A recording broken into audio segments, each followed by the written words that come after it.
Hey guys, it's Willie. Today I want to take a look at Hasbro Stock, the company that makes board games like Monopoly and some other toys, and I don't know, they're a toy company. You know who I'm talking about. Currently, $83.83 is their stock price. Over the past 6 months, they've dropped 9%, and if we look actually from their peak here on down, you're looking at minus 19%. Since really the beginning of the year, from January 4th to now, you're looking at minus 19% down.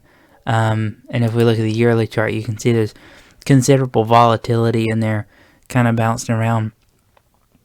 But as value investors, we're interested in this sort of section in here where we see this big drop. We're interested to see is this rational? Is it irrational? Why is a great company like Hasbro, falling 20% since the beginning of the year in 3 months? Why is it falling 20% in 3 months? So really this could present a buying opportunity to us. This is why we want to look at stocks like this after we've seen a big fall. Let's look, see if it's irrational. We can buy in, take advantage of the irrationality. That's a weird word. Take advantage of the situation and buy a great company at a wonderful price. So let's flip over to our spreadsheet here where we look at our numbers. And you can see HAS is Hasbro's stock ticker. 83.83 is the stock price, as I said before. So let's see how Hasbro is doing, ignoring the stock price as we should when we're evaluating a company. Revenue, $4 billion to $6 billion. A lot of that has happened right in here. You've seen a big jump. We saw some 5s before, but it's really only now getting up to that 6 number. For some reason, we've seen this big increase here recently. Not entirely sure why, but that equates to 4.61% a year over the past 10 years. I wouldn't give that a whole lot of thought. I would go based on these more previous numbers because they're flat, really. Maybe even give them credit for the 5. I wouldn't go with the 6 here, simply because it's such a big swing in a short amount of time. Moving on, net income, $336 million to $429 million. Not a whole lot of growth there. 2.47% a year. For some not really stellar growth, if I'm honest. Free cash flow, much the same story. $423 million to $587 million in free cash flow. That's about 3.34% annualized growth. Not bad, but not great either. Hasbro's a big company. I wouldn't expect huge growth rates out of them anyway. Moving on, shares outstanding. We want to see these coming down. They are unfortunately not coming down. So we went from 130 and we started to trend down. And we got down to 126. But for some reason, Hasbro has decided to issue shares mostly between 2019 and 2020. Very few were issued, relatively anyway, from 2020 to 2021. Still not something I like to see. Though if you average it out over the past 10 years, it's less than 0.5%. So it's not that big of a deal. I would just like to see a direction. Or really the reason for this. I think the reasoning for this would possibly sway it in my favor. To say that Hasbro is making good decisions. Anyway, earnings per share, $2.55 to $3.11, 2%. Free cash flow per share, $3.20 to $4.25. That's 2.88% a year. Growing much like the underlying numbers, but more slowly because of the increasing shares. Total assets, here they are if you're interested. Big jump here. Again, why? I'm going to venture to say that there's some sort of acquisition. That's why the revenue shot up. That's why your shares went up. And that's why your assets have gone up. And that's probably why your cash spike here. I don't know. This is one of those things where it's do the digging and the 10K and the reports and all that stuff. But assets are increasing with a sudden jump here. I don't really care about assets all that much, but 9% if you're interested.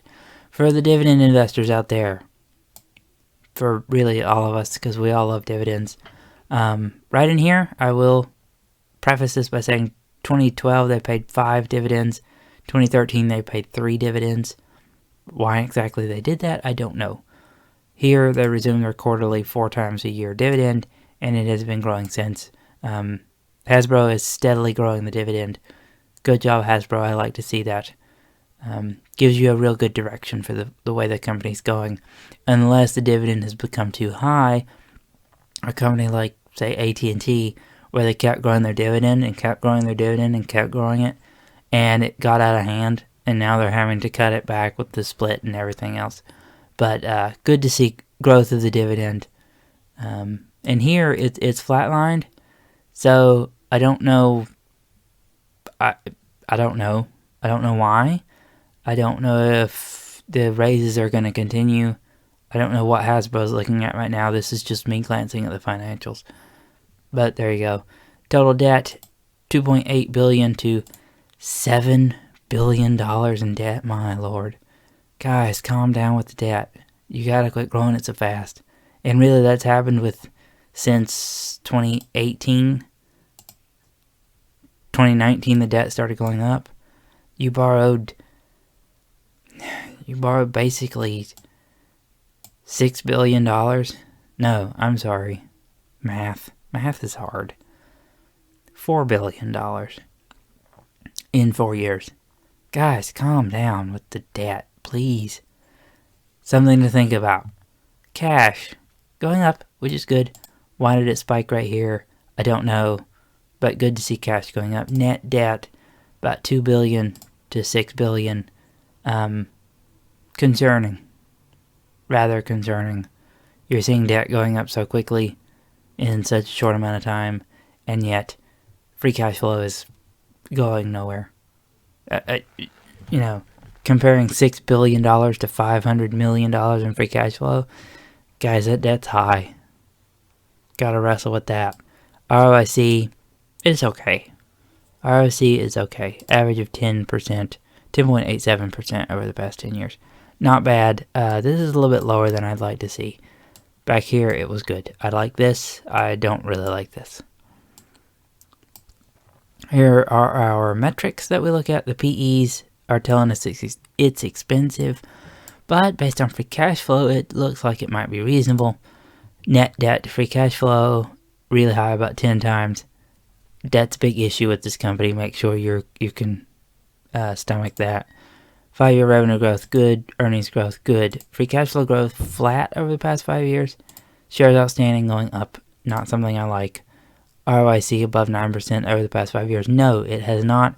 However, over the past 10 years, it is. The previous, 6 years, from 2012? Yes, from 2012 to 2017, it was definitely above 9%. Don't know why there was a sudden shift. Don't know. Just something to look into. Moving on to forecasting here. 3% I said for each. That's what free cash flow has been growing at historically.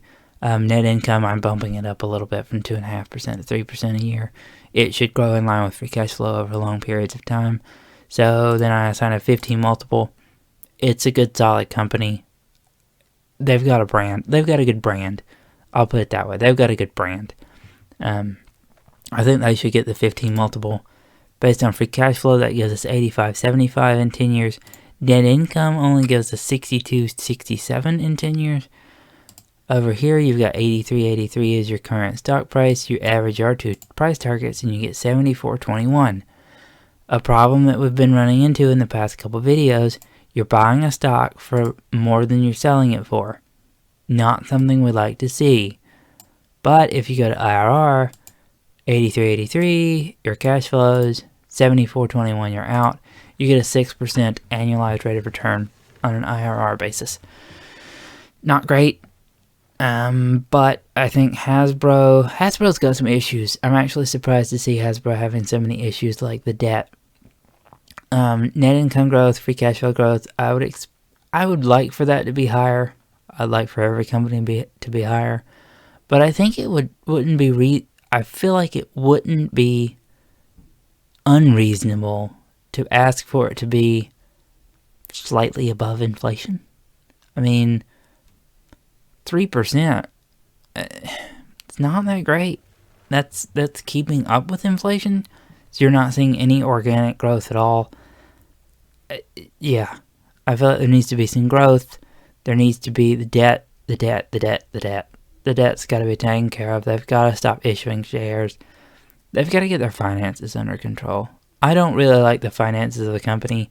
I think it could be a good company. I think that they've got a good brand and all that stuff. However, I'm staying away from it right now. There's a few things that I don't like that are major things to me.